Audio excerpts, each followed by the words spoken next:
Dinstat ćemo šargarepu danas na ulju. Izrendali smo 3 šargarepe, suvi začin ide. Dinsta se i malo se podleva vodom dok ne bude gotovo, doda se začin i to je prilog nekom jelu ko voli šargarepu, odlično.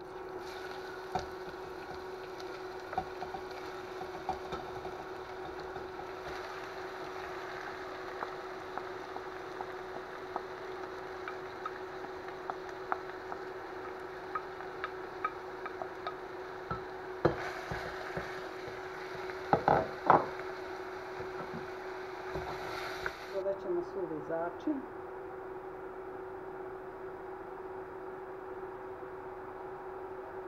I po potrebi, ako bude malo ređe, može se dodati malo, ćemo kašičicu brašna.